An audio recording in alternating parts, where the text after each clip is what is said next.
This meeting is being recorded. All right, welcome back, guys. Post-draft episode, Kings Court.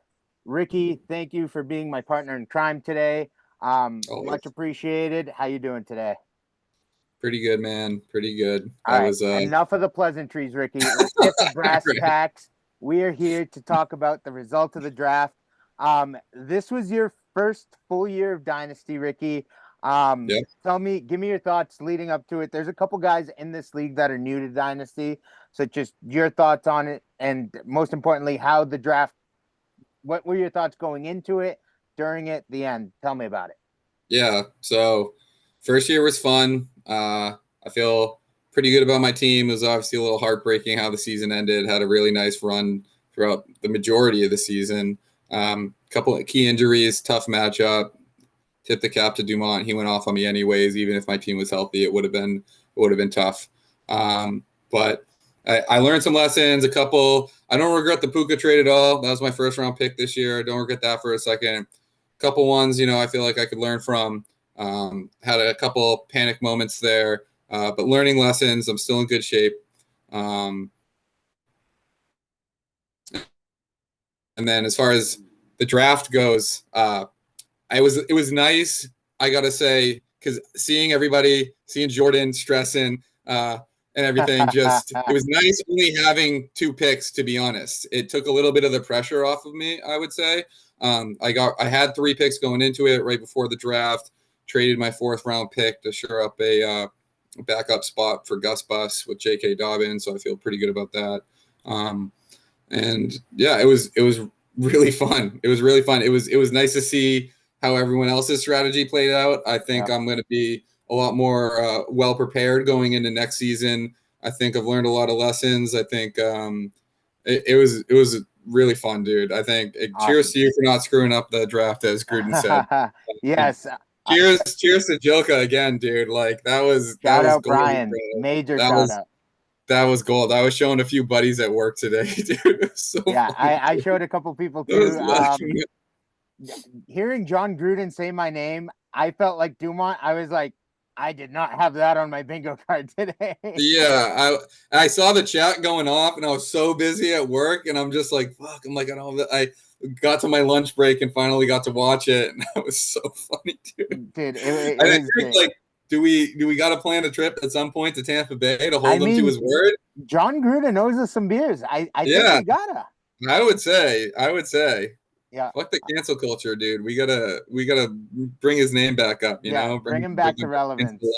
Make John Gruden great again. Yes, exactly. I'll start making some hats. Love it. Did you have like a little bit of FOMO not having like a 1st or 2nd round pick? Obviously, yeah, but at least my 1st round pick for this year was Puka. I think I sent that early. Like, you never know how it's going to go. He was really hot to start the season, but then he continued. Like, and I think I forget even who I traded with at the time to get him, but I'm sure he was thinking, hey, like this might be a flash in the pan. I got a 1st round pick on the table. Okay. But I don't regret that for a second. The Josh Jacobs one, obviously, I got really hungry being 11 and 12 and 0, and I just I wanted to win it, and I just said screw it.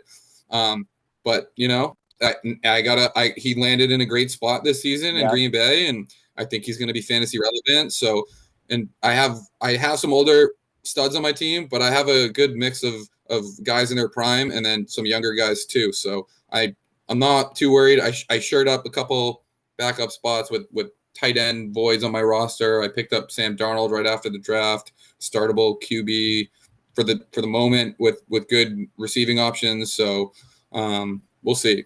But I feel pretty good. I feel pretty good. But there's a lot of us feel that way, I think. You've taken your team from fucking being 6 feet deep to maybe making some noise soon. We'll see what these rookie picks do for you. Marvin Harrison, he's generational talent and touted as can't one pick that's got an actual QB that could get him the ball. So it's gonna be. I'm just excited to see how it all starts out and how things shake out the first month of the season. I had the opposite of you. I had a bunch of picks going into it, especially I had 5 picks. go in the first 2 rounds, and the one and number 5. So going into it, I was like, all right, I got really good capital here.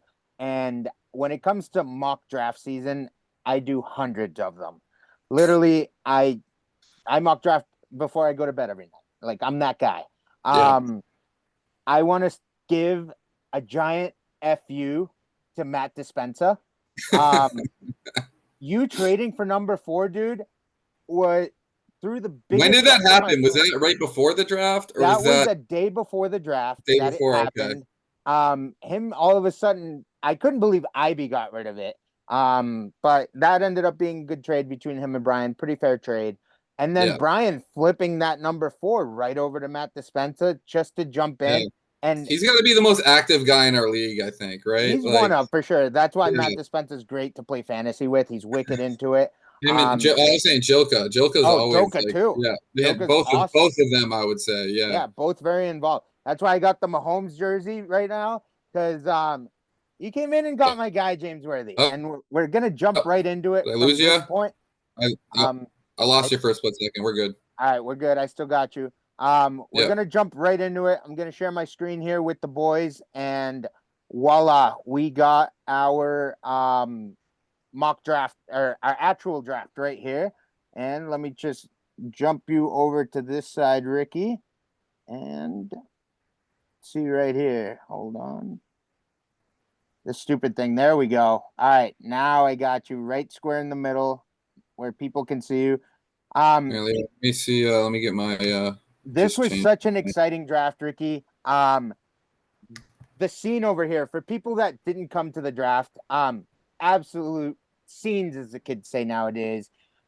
Everyone had a good time, and for 3 straight hours leading up to the draft, you were at the table, Ricky. Let's fill the people in. Non-stop back and forth, people trading. How awesome was that? It was cool, dude. I had a little bit of FOMO, but I personally didn't want to like overpay with feeling pretty good about my team as it was. But it was fun watching people, and it gave me a lot of insight moving forward in the years to come, and how I should approach it when I do have trade value there, and when I see a guy I want and stuff, and how to approach those situations. And now that I got to meet a lot of you guys too, it's cool. It was cool. Everyone's really cool. I had a good time. Hell yeah, man. I don't hang out with the stupid people, so shout out all the friends. But let's get to it right here. I obviously had the first pick. It was the biggest no-brainer, Marvin Harrison. Yeah, I think the first 3 picks were pretty much locked in. Set in stone. I'm not gonna lie. Like, I know you were pissed about Worthy, but like that, I wasn't expecting that. I honestly don't know a ton about him and stuff. I was expecting to either see Brooks or Bowers go there. But wow, he's just the fastest person in the league now, I guess. Yeah. So I'd love to see a race between him and Tyreek Hill. But going to Mahomes, I tried getting the stack, obviously. Like, that's what I was aiming for. Just get 2 stud receivers and put them in. But again, with the mock drafts, you got to prep for the moment. Every mock draft that I did that I wasn't able to get Worthy at number 5, I was taking Brooks at number 5. And I was planning it out since then. I saw a lot of this board a bunch of times. And so I had zero problem at the end of the day with Matt Dispenza jumping me at number 4, because I knew I was going to get the top receiver at 1 and the top running back at number 5. So yeah, and you need running backs on your team. You still have 2 running backs on the same roster in your starting lineup. So at least you have the handcuff there, and now you got someone you can probably plug in right away, I would imagine. Well, later on in the year, he's still recovering from a torn ACL. Oh, right. Okay. But this guy in college, his 1 year as being the featured back, was definitely the best running back in the country last year. So, hey, question for you. Do people on your taxi squad go towards your like overall points as far as how we handle like max points forwarded? They do not count. It's just starters and bench. Yep. No, just starters in general. Oh, and I guess I'm sorry, bench, because it calculates like. Or does it just calculate what your best possible score could have been that week? Yep. Okay, so it doesn't account for your whole bench. It's just like if you were to have set the best lineup, what? Yep. Okay, I So, understand. that was me at 5. Jump into pick number 6. This was a hot commodity, this number Yep. 6 pick, because everyone got word that Brock Bauer wasn't going to get drafted at number 4. I never had any intentions of taking him at number 5. I think IB, before he sold the pick, he was from the intel that I got was that he was thinking Brock Bowers. So that's why, again, F you, Matt Dispenza, for jumping me. But hey, when you pay the price to do it, I know he paid a pretty penny in order to jump in. He did some pick swaps, but that's the kind of stuff you got to do. You got to be attentive. Yeah, it'll be interesting to see how he plays out, because he's obviously got the talent and ability, but like the landing spot right now with Las Vegas and the QB situation there will be interesting. Yep. I think career-wise, he's going to be great. But we'll see what he can do with Minshew or O'Connell. Yes, slinging sir. the ball. I have an inside source. Oh, Marty I lost you himself, again. and I just wanted to. We'll pick right back up. Inside source from Marty, the source directly. I think he regretted trading this number 6 pick. Hey, 1 second, bro. Let me check. My internet is being wonk. Oh, I'm connected to the wrong one. Hold on a second. I might lose you for a split second. We'll get you right back. I'll keep the train going. Yeah, that's why I keep cutting out. I'm on the wrong. So Marty had the number 6 that he then traded to Joka, so that Joka can come up and get Brock Bowers. Matt Dispenza, you got lucky here, because if Marty kept that pick, he was drafting Keon Coleman. He did tell me that, so you were able to snag him at number 7. I thought he might slide to number 8, he told me. So Coleman, great pick at number 7, but I think McConkey got a pretty nice landing spot on Marty's team, and he's a starter going forward. So Ricky, I hope I still got you there. All right, we lost Ricky. He's going to be rejoining us soon. Technical difficulties. What can I say, people? This is live television here. Now Dumont. Going into Dumont. A.D. Mitchell with the very first pick. This is a guy that I believe in A.D. Mitchell, that he has all the tools to be a wide receiver 1, but can he fulfill his potential? Who knows? But I like the landing spot. Welcome back, Ricky. Talking about A.D. Mitchell. Oh, there we go. I like the landing spot in Indy. Dumont, I don't think you're getting a number 1 wide receiver here with the 9th overall pick. And that's going to be a damn shame, but maybe you'll make me eat my words after you hear that. How do you feel about A.D. Mitchell going to Dumont's team there, Ricky? I'm going to be honest. I didn't really study a whole bunch of guys in the top, 10 to 15 picks that were going to go. So good. I heard good things about him. Yeah, and when you get picks in the future, these are all going to be guys that you're going to be like nonstop mocking like I do. And you'll see that, because I was really focused on this late second and third rounds, mid second, third, to see, those guys where they were going to fall. But I didn't really do my homework on the top 12. I'm going to be honest. And that's what I'm here for, because I know these guys like the back of my hand. You know ball, as we know. I want to jump to number 10 pick with Ivy. We were talking pre-production meeting. I think this might have been the best pick of the first round, with Caleb Williams going to Ivy's team. Talk about a team that you either have Deshaun Watson or Russell Wilson as your future quarterback. Is that who's on his roster right now? Yeah, he's his QB1 immediately starting, and I think that's the right move. Yeah, it's rare you see a number 1 overall pick QB that you can plug into your fantasy lineup right away. Yep. And to have such a good offensive roster, it's going to be interesting. He better live up to the hype. He's going to be getting a lot of heat from the media right away if he doesn't perform. Fair or not, it's going to happen. That's going to be the talking points on all the sports shows. So and that we'll see. I mean, it ended up being a smart move for Alex to trade out of number 4, and he still probably got a guy that he was interested in possibly drafting at 4 in Caleb Williams at number 10. Yep. Jordan with pick 11. I think Brian Thomas might be the most slept on first round wide receiver that was in this year's draft. Um, Obviously, coming out of LSU, Neighbors was the wide receiver that was getting all the hype. But Brian Thomas, I mean, this guy's a 6'4" wide receiver that just stretches the field.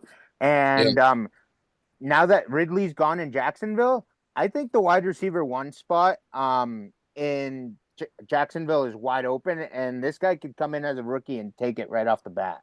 yeah. Who else is still there? They still have Christian Kirk Just in Christian Kirk Jacksonville. and Gabe Davis Oh, came in and right. signed as a free agent. Yep. Yep. So that wide receiver room's pretty open. Obviously, Christian Kirk is what they're saying, or Evan Ingram. Evan Ingram was a target machine as a tight end last year. Yeah. Yep. So that was solid. And then Dumont with the back-to-back picks here. I've never been a Wide Leggett receiver guy. He doesn't really do it for me. He was a one-year wonder in college at South Carolina, and he was a fifth-year senior. So a lot of the experts were saying, well, he's a 23-year-old playing against 18, 19-year-old kids. Like, you would hope he finally popped off the page. So Yeah.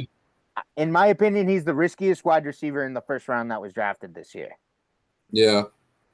I'd probably agree with the limited knowledge I have. Yeah. Trey Benson, I was shocked that Trey Benson slid down to number 13 overall.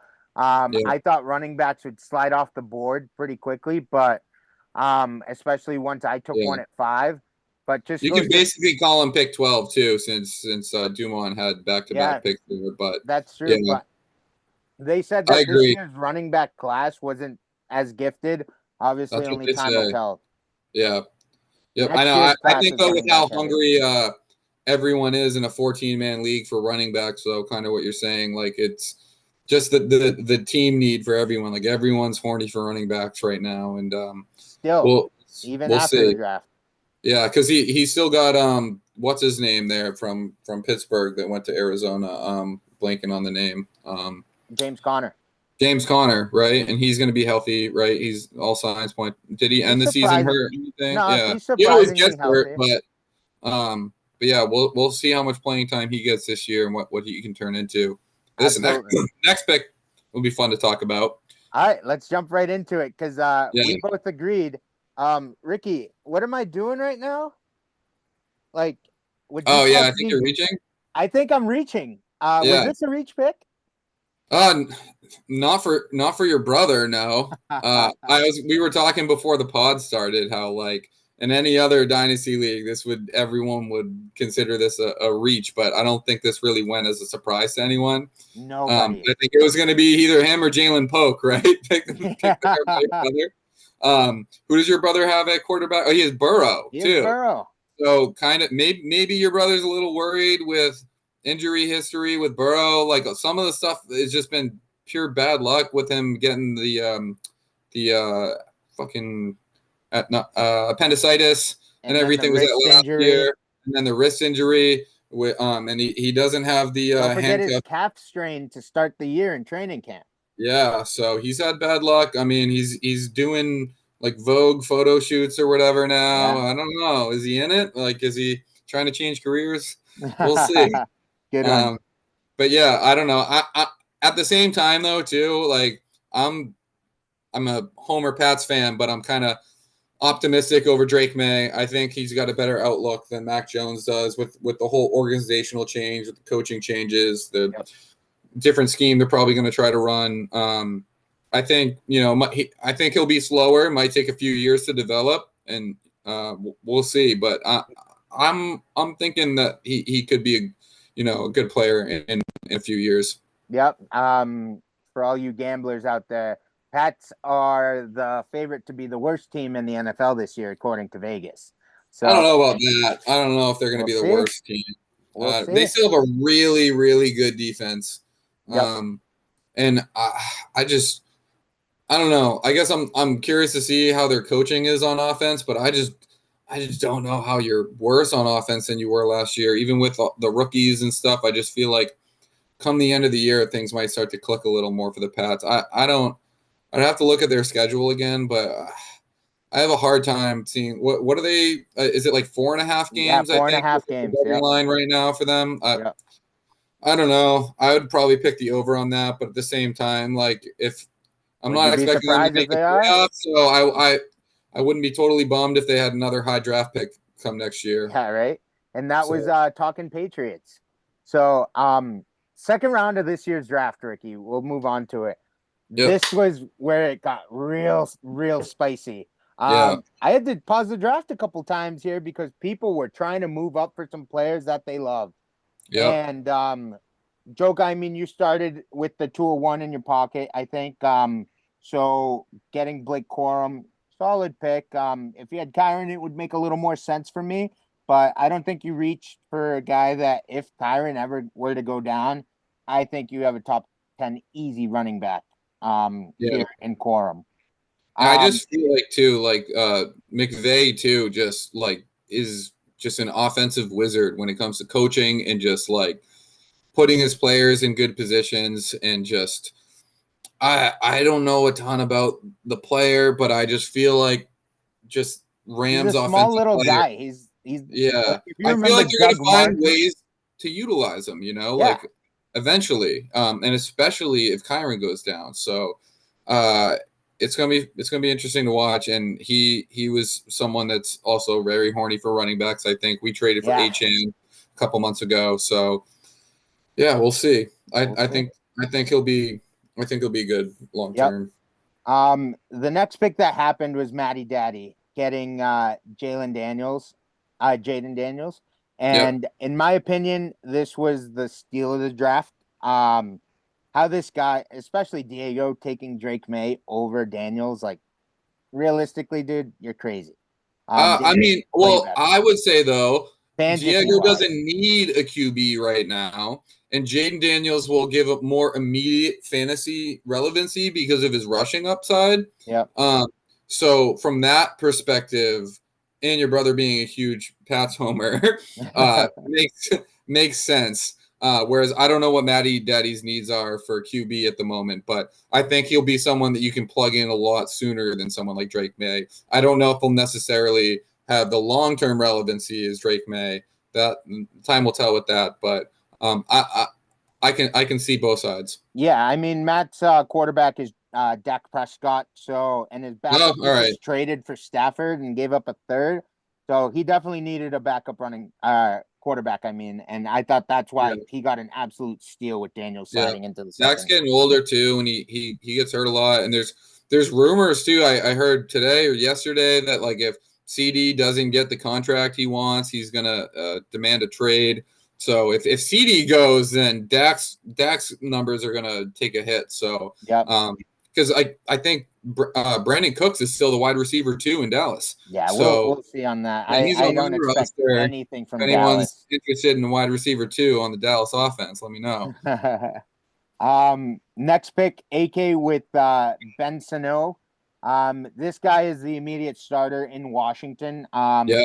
He was a lot of the pro guys. I was really he was my guy I was targeting. It was him and Lloyd were the two guys I was hoping would slide. I really wasn't expecting Lloyd to just because of the running back needs. But I was really hoping because I before the draft I literally did not eat taxi squad or anything. Did not have another tight end other than Kincaid on my roster, which I'm stoked about. But people get hurt. You need backup plans. So. Yeah, that was. I didn't think he was going to go that early, but because there's still some good players that went after him. Like AK Troy needed Franklin, I've heard good things about. Marshawn Lloyd, I really fucking wanted. and Jalen Polk too. I think is going to be a solid receiver. I don't know if he's ever going to turn into like a superstar, but I think he's going to be a good receiver. If he turns into what's his face, Jacoby Myers, that's pretty fine as a wide receiver. So I'd be with the next pick after AK took Parashal. I got nothing to say about this guy. He's gonna not really do anything until either Ayuk or Debo are gone. So he's fighting for wide receiver 3 time with Jennings over there in San Fran. So Yeah, I don't but think he's a guy you can just stash on your taxi. I don't think he's a bad he's a player. taxi stash, I just think he's exactly, just got studs in front of him on a good on a offense good and offense. a Exactly. well He's more of coached a next offense. year play. So Um, with Dumont, I knew this pick was coming up with Polk. Saw that one coming a mile away too. yeah, Um, I think Matt Koulis traded up to number 6. He gave up. This was one of the in draft trades that happened. yeah, My man needed a tight end as well. He was desperate for one. Theo Johnson, this guy tested off the charts. He's a 6'5" tight end that runs 4.5. Um, Pretty solid. And with the door wide open now that Waller's gone, this guy could slide in and start. And I think he should. yeah, Then you're talking about Franklin. When these picks were being made, Ricky, for the guys that were in the room, I was in sheer panic trying to trade up in the draft to take one of these spots. And when I just kept seeing Marshawn Lloyd slide, like what you were saying earlier, yeah, I'm glad that Marty again decided to slide back in the draft, and I traded him a future second next year in order to come up and grab. In all the mock drafts that I was doing, Marshawn Lloyd was going around like 203. I never really, saw him in any of my mock drafts, but he was a guy that, again, knock on wood, not wishing injury on anyone, but if Jacobs ever yeah, goes down, this guy's plug and play starter for me. Again, I needed to rebuild that running back depth, so I was ecstatic to get this guy. His highlight reel is awesome from USC. Um, Caleb Williams loved this guy as his running back in college. So he could catch it out of the backfield. He's a little shifty, makes people miss. But really, really good running back. yeah, That's a future play for me. Um, and Matty Daddy with the next picks, he kept stashing talent here. Roman yeah, Wilson it has a clear path to play a lot for the Steelers this year, so he should yeah. be good. Then I you got just your think that, what's that? I think too, just like Pittsburgh always produces wide They receivers. hit on wide receivers, and dude. and like they just so I that was a guy too that I was like, well, if my guys don't fall, like that was another guy I was targeting. And obviously didn't slide, but yeah, good pick, I think, considering what went after him. Yeah, Um, you got your tight end with that 210 next pick right after. So, yeah, you happy with this pick? Like you said, you needed a guy behind Kincaid. yeah, like all the guys like I really wanted at that point had gone, so I kind of was just like, I really didn't need another wide receiver. I Yeah, either wanted like a backup QB or tight end or potentially running back, but all the running backs I really wanted at that point were gone. So I kind of drafted based off need there. based off need, right? Instead But of he's going to an offense with a second year QB that's bringing in some other fresh talent. I think I have Kincaid for now, so I just kind of stashing him on the taxi, and we'll see what happens. let's see what But happens. I think he's gonna get playing time early though. So I don't Yeah, think there's a whole bunch Carolina of hasn't had a tight end threat in their roster ever since Greg Olson left a yeah. long time ago. So I hopefully we'll get answers on him sooner than later and get to see him play early and can go from there. But I'm happy Absolutely. I at least have just someone that like you can just put in if someone goes down because it's tough in this league. So Matty Daddy with the next pick took Vidal, which I was kind of shocked that you didn't take, considering Yeah, you were trying to lock up an entire like backfield with Gus Bus, J.K. Dobbins, and could have had him, but yeah, he's from a small school. He just has a possible good opportunity. Like he produced in those small schools.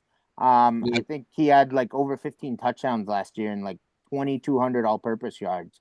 yeah, So they involved him a lot. yeah, With the next pick at 212, this Burton guy, this is the pick that I moved up from to go get Lloyd, but I wanted this wide receiver, dude. He's been going under the radar. Should whatever happens with T. Higgins after the season, if he leaves, this guy has a prime opportunity to be the starter across from I, Chase Chase. I completely agree. Yeah, I've heard a lot of good things about him. He's obviously got, some stud players in front of him. So, Yeah, he's at Alabama, he right averaged now, over but 20 yards per catch. So yeah. goes to So, show the deep threat he can be. yeah. Braylon Allen goes to my brother. There's no You clear skip over backup. McCarthy? Oh, I did. McCarthy, he's not going to Yeah. start the first couple weeks. So we'll see. Coolest doesn't need him right away, so he's definitely a good taxi squad candidate, I would Yeah. say. Especially not playing immediately as a starter. There's no need to put him on your roster. Yeah.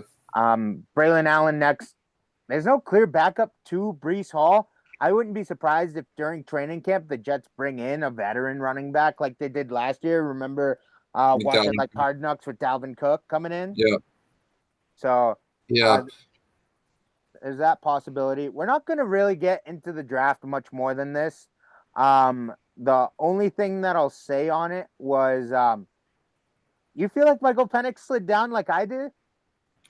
Yeah, he definitely did. But I mean, like, at the same time, too, like, you're going to have to, assuming Cousins stays healthy and plays well, you're going to have to hang on to him past, like, the taxi squad expiry and then still not really get to see him play all that much. Yeah, So this is I the think that's ultimate probably what hold and the stash. thought. Yeah, I think that's probably what the thought process was, and seeing him slide Marty so made far. the pick, yeah. Yeah, but I mean, it's football, dude. Kirk Cousins is getting older. He's been banged up a decent amount in the last year or so. So we'll see. I mean, he's older, right? Isn't he like 23 or something? Yeah, And now he's on he's the gonna older sit side. potentially for 3 years. He's gonna be in his mid to late 20s potentially. The He's gonna first pull time a Jordan Love. Dude, Jordan Love this past year was a first-year starter at 25. Like, yeah, it's what Green Bay does, and we'll see what Atlanta does now. it was just weird though watching the actual NFL draft to see Atlanta. What did they trade up to the 108 or did they just have the 108 and they just picked They him there had the 108 and picked it. after signing Kirk to that ridiculous contract? It's just like, I don't know. I feel like they just like have all this like young youth and they're just like, let's just get like a quarterback that can just come in and play right away and we'll draft. But it just, yeah, it seems it's just a weird situation. So, I agree. And he's and Penix too is like supposed to be a more mobile QB, right? But he's had so many injuries already, I've heard. So I don't know. It's a risky pick, and I feel like that's why he slid. It's got to be. Yep. That's why I didn't pick him. So, Ricky, I know we had the little production meeting before this recording happened, so I'm gonna put you on the spot here a little bit. I think there's 3 owners in the league that had a better draft than anyone. It is and for the guys watching in the YouTube here, down here on the bottom right of your screen, I'm pulling up myself because I thought I had a hell of a draft. I had good picks, and you can see my draft picks right here with Brooks, Marshawn Lloyd, Marvin Harrison, and Malik Washington's another small, fast receiver down in Miami. He is a future play. He could potentially be the wide receiver 3 this year. Depends how OBJ is involved, but you're definitely going to see some I trick forgot plays. OBJ is there. Yeah, Yeah, shit. you're definitely going to see some trick plays with this Malik Washington guy. He Do you looks think like they'll use him Tyreek in the Hill out return there. game and stuff? Yes, he's a returner. He's just an electric player. At Virginia last year, he was awesome. So, Yeah. I thought I had Yep. really good drafting picks, filled out a lot of needs. Yeah.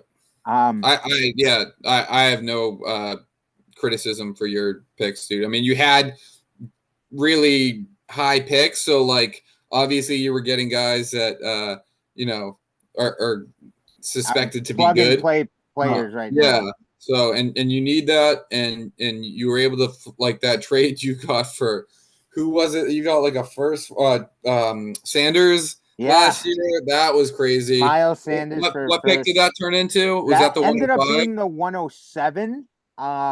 And then Oh, I did you traded use that that to trade up 107 for the 101? to I used it to move up to 105. Okay. So that trade has gone a couple different directions now.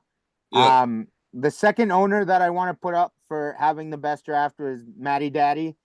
He had a lot of picks, and so when you come out of the draft with Jaden Coleman, Daniels, Worthy, Daniels. I Worthy, mean, Coleman, that's a hell of a yeah, draft. wow, how many freaking picks did he have? And Jesus. Roman Wilson, he Yeah, had a lot of picks. he's He filled out his roster pretty nicely here. yeah, for sure. So good job, Matt. And the other guy that sticks out a little bit, and it's just because he had 3 first rounders too. I hate to give him a little bit of credit, but Dumont, you had a good draft.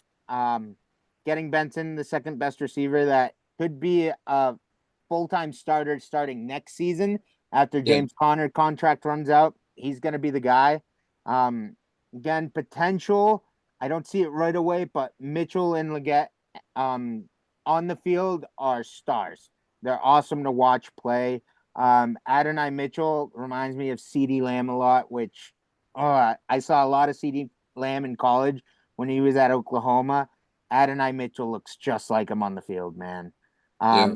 And then getting Jalen Polk. I think Jalen Polk's a really fun player. I watch a lot of Washington, and Penix throwing it downfield to him. When Odunze wasn't catching the ball, Polk was. It was just Yeah. awesome to watch. Yeah. So those three jumped off the page for me. Who would you say of those three you would like the draft board of?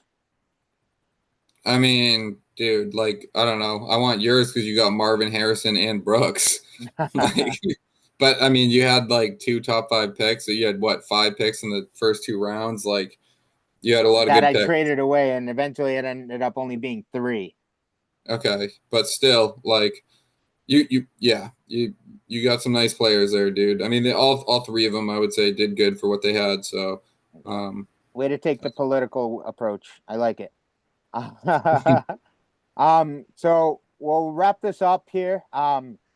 Things that you learned from this draft that you're going to take forward into next year. Hmm. I don't I don't know if I really have a good answer for that yet, Yeah. because like it really just like depends on what I have going into next year too. But I was really just trying to like observe the best I could, and just it was nice for me just like having the 2 picks in the middle of the draft.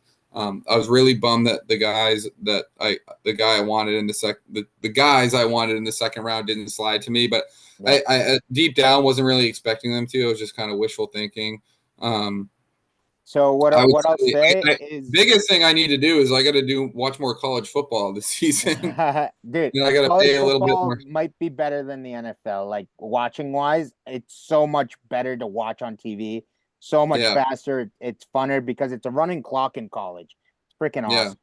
Yeah. No, it was really fun, man. I'm glad to have like met everyone, most everyone in person too now. Definitely got to get together for some Sundays For this sure. fall. For sure.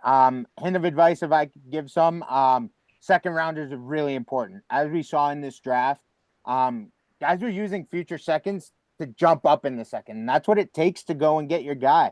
Like, if Marshawn Lloyd, for example, just because I traded up and used a second to come get him, if he turns into something and becomes a star, like looking back, those are the moves that win you leagues and when you get you really nice players, and you got to be willing to risk it. So stock up on your seconds is like some advice because they're really important for trading up. Obviously, everyone wants first. And thirds, like we didn't really talk about the third round, but there's gonna be a guy in here as I'm scrolling on the screen that's gonna turn into a player, and maybe even in the fourth too. Less likely, but one of these guys is gonna turn into something, and so just when people want to talk trade, like don't be afraid of a pick swap, like a third for a fourth moving into a third. Like that's the kind of trades that I like to make. So, but in closing, thanks Ricky for coming on here. This was effing awesome. Little post draft for the guys going into the holiday weekend. Happy 4th of July, everyone. Yes. And boys, the season's around the corner. Let's go. I'll share a little bit of news. The next podcast